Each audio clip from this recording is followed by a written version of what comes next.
What's up, Raptors fans? Welcome to the Warriors Report. I have a special guest with me today, Alam from Toronto Hoop Talk. Thank you, Alam, for being here. For today's video, we're going to be discussing free agents and potential free agents that Raptors could target now. First of all, Alam, I want to give you the mic. Welcome to the Warriors Report. Thank you. Thank you. Happy to be here. Just wanted to really make the most of this opportunity. I'm new to this YouTube stuff, so really happy to be here. No, absolutely. It's a pleasure having you on. And also, guys, make sure to check him out. He's a new Raptors YouTuber.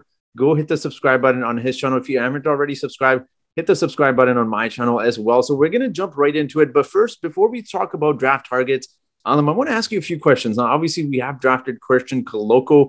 Do you think the Raptors should still target a center on the free agent market? Why or not? Why not?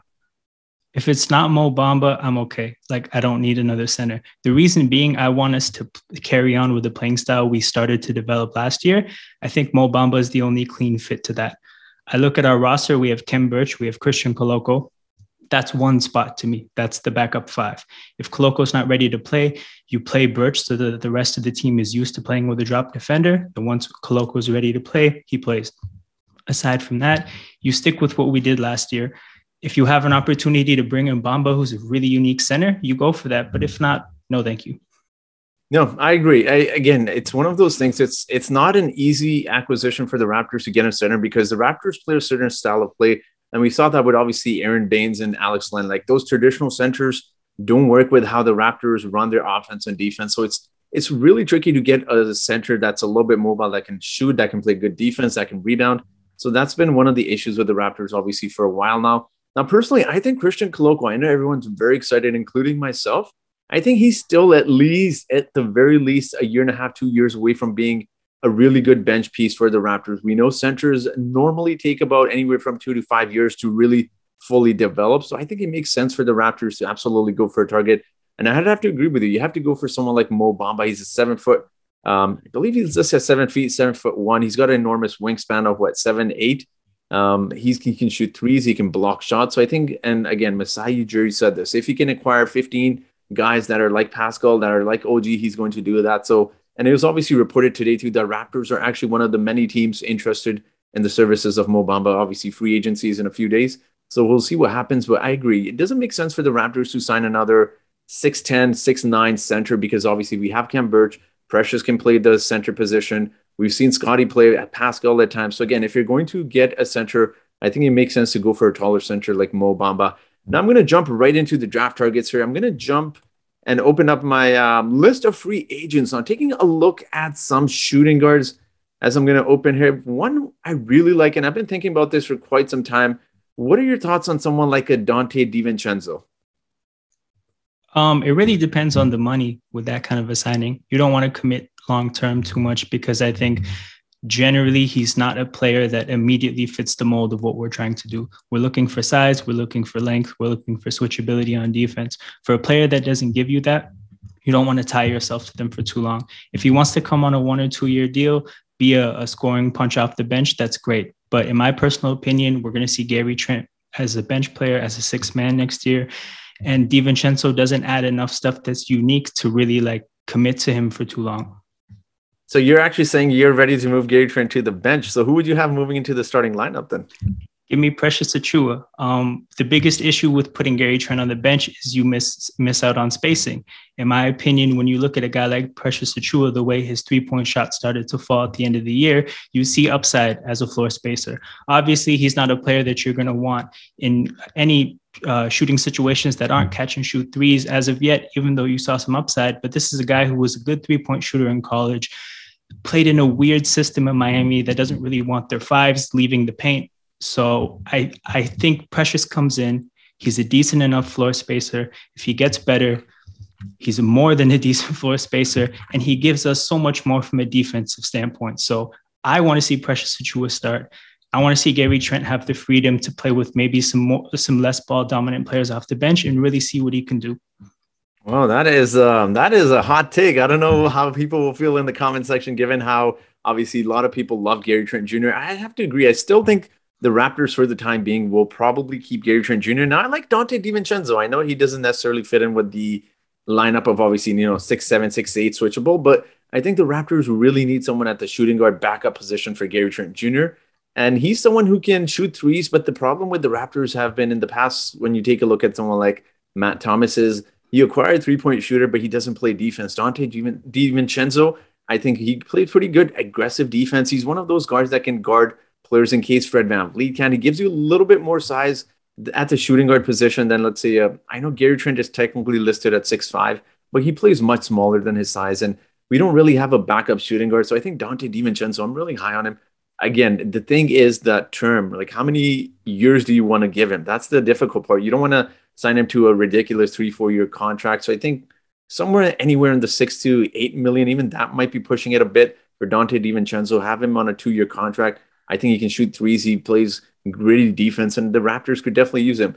All right, so with that being said, let's move on to another player here. Now, this is a player we've been hearing for quite some time, is Bruce Brown from the Brooklyn Nets. I really like him. I want to hear your thoughts on him. Pretty clean fit from a defensive standpoint. For his height, he's a pretty bulky guy. So you can see him switching on to bigger players and holding his own.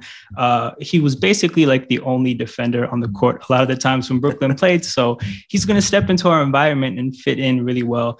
The other place he fits in is that he has a limited offensive game. So he's a clean fit from a Raptors standpoint, the way we look for players. But he's not a player that I look at, again, as a big investment. He would supplement, oddly enough, a guy like a Gary Trent off the bench, somebody who could come in and guard the better players on the other team when they play. But yeah, I don't think he's a player that you come in and say, look, we want to use majority of our mid-level exception or the whole mid-level exception for a guy like Bruce Brown. Yeah, no, I agree. I really like him. I'm going to quickly pull up his stats. I forget how tall he is. I believe he's 6'5", 6'6". Yeah, he's a really nice player. He's a really nice player. I like him. Oh, he's listed at 6'6". There you go. So 25-year-old. Made $4 million with the Brooklyn Nets. Obviously, he's going to get a pay raise, but I really like Bruce Brown. He's one of those players that does the hard work, and it doesn't necessarily show up on the stat sheet. But again, that's the thing. Like, the Raptors don't have a lot of money to work with, so they're ideally, outside of Thaddeus Young and Chris Boucher, they're probably going to sign maybe one really good bench piece. And Bruce Brown, I really do like him. I mean, you could get him on the cheap end, but if you try and acquire someone, a better score is what I would really like for the Raptors to try and acquire for the bench. Obviously, the bench scoring was, I believe, dead last in the NBA last season. So Bruce Brown, I really like him. If the Raptors can get him for cheap, I say go for it.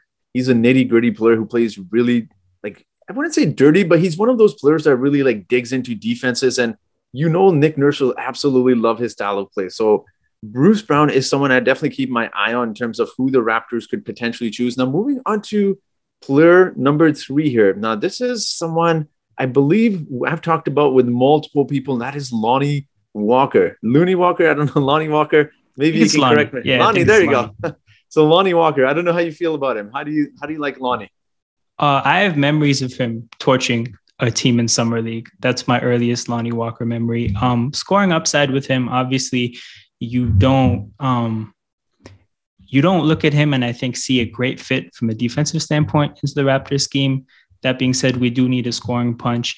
He was on a team like San Antonio last year that wasn't a team that was competing all that much. So maybe you don't get the best image of what he would be like in a team like this. But that being said, like, I think he's a good player that you want to take a flyer on after his rookie deal, because you don't really know if he was in the greatest situation in San Antonio. Now, San Antonio, obviously, great coach, great system, but that was a team with a lot of guards.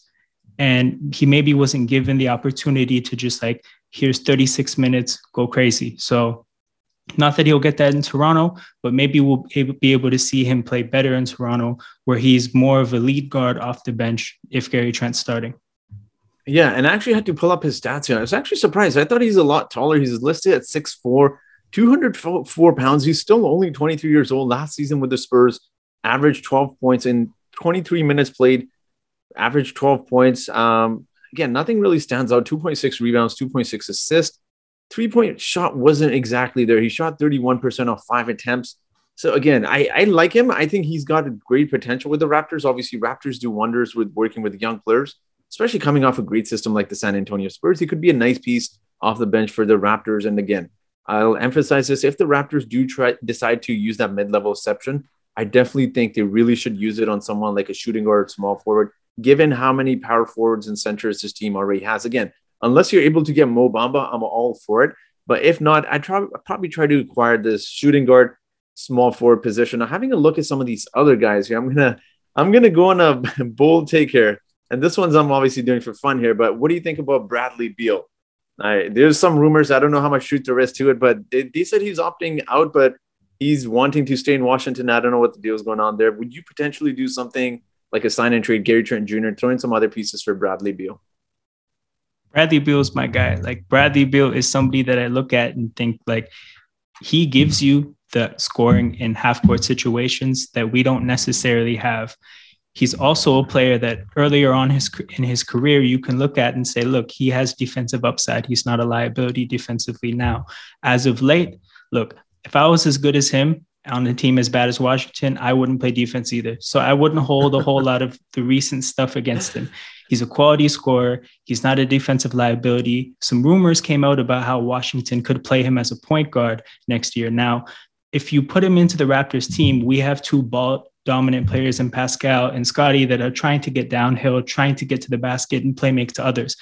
Bradley Beal as your point guard in that kind of a team, I think is such a clean fit. So I look at it like if you could get Bradley Beal in a starting lineup involving OG, Scotty, Pascal, and Precious with that defensive versatility, with his scoring punch, with his off the ball play as a shooter, that's a dangerous team that could make a lot of chaos in the playoffs. So yeah, I'd be willing to move Gary Trent again. Like it's not that I have anything against Gary Trent. I think he's great. I think he's a player we'll see get better.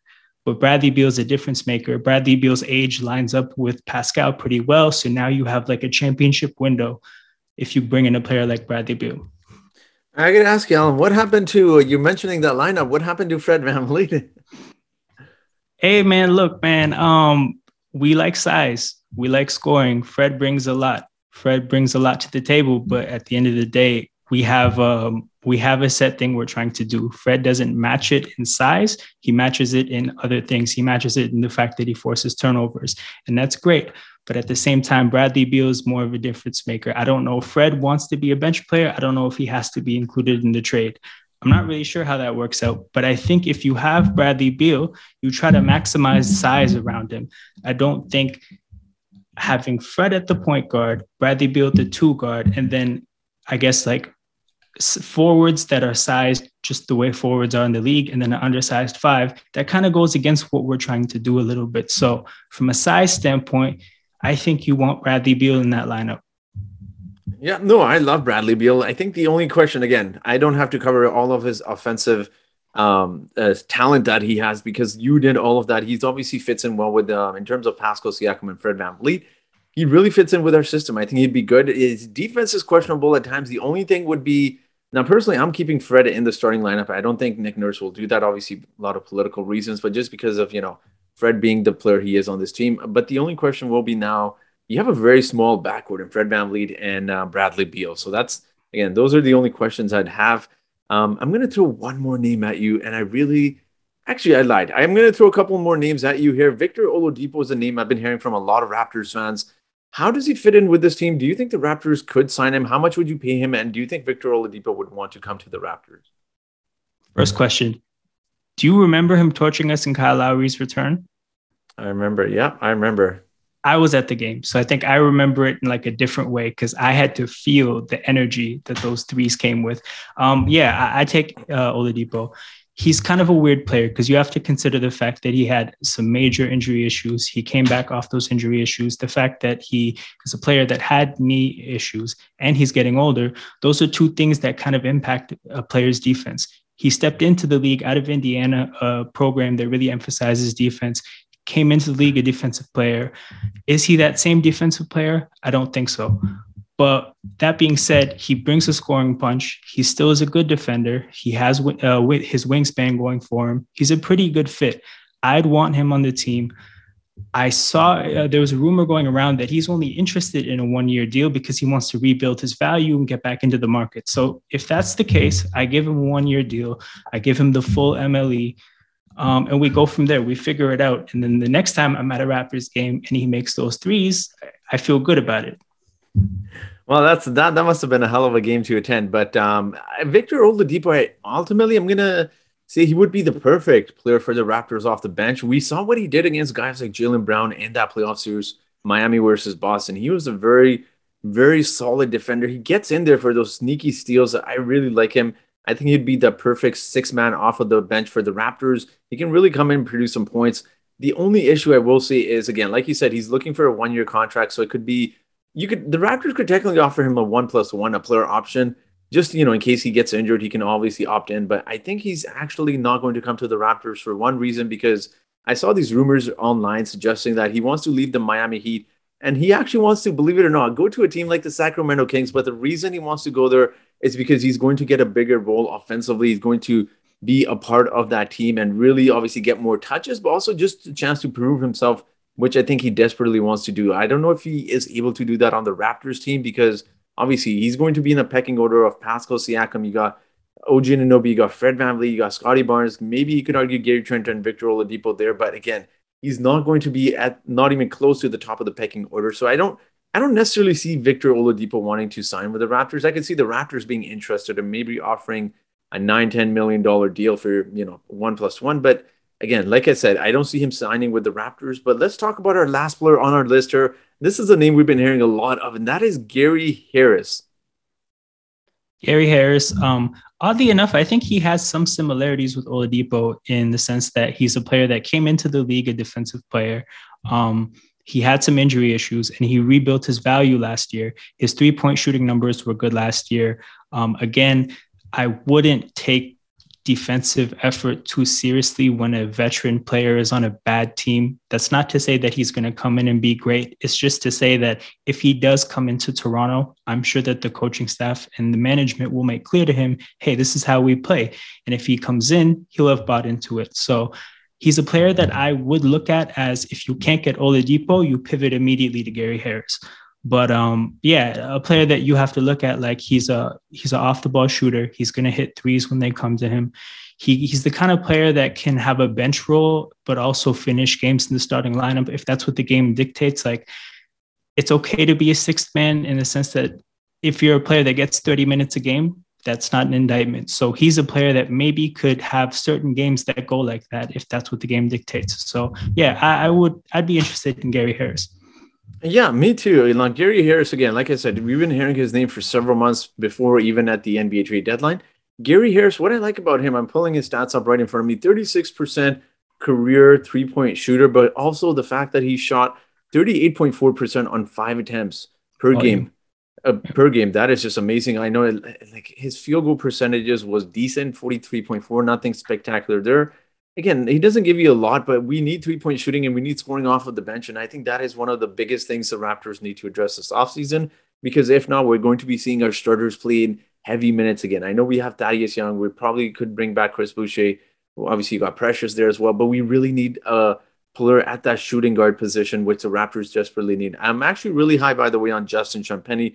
I know we're going off topic here, but I think he could definitely fill in some minutes at the shooting guard, small forward position. But the Raptors need a three-point shooter and a scorer, and I really like Gary Harris. I think he could be that player. Like you said, he can play with the starters when guys like Fred VanVleet or someone like Gary Trent goes to the bench. So, again, those are some of the players we have covered. I really like those players, but we do want to hear from you guys. Let us know in the comment section. What do you think of these players the Raptors could potentially target in free agency? It's starting soon, so leave your thoughts in the comment section below. Also, guys, make sure to like this video, subscribe to my channel. So once again, we have a new Raptors YouTuber, guys. Make sure to head over to Alam, Toronto Hoop Talk. Make sure to subscribe to his channel as well. Help him out. He's just getting started. He's a big Raptors fan as well. So Alam, any last words before we end this video? Oh, man, I'm excited for free agency. It's a big summer. There's a lot of different directions the Raptors could go. I look forward to going down this journey with you guys. Just want to thank you for giving me this opportunity. And yeah, I'll hear from you guys in the comments. Awesome. Alam, it was a pleasure having you here, guys. This will be it for today's video. So thank you so much for watching, and I hope you guys have yourselves a great day.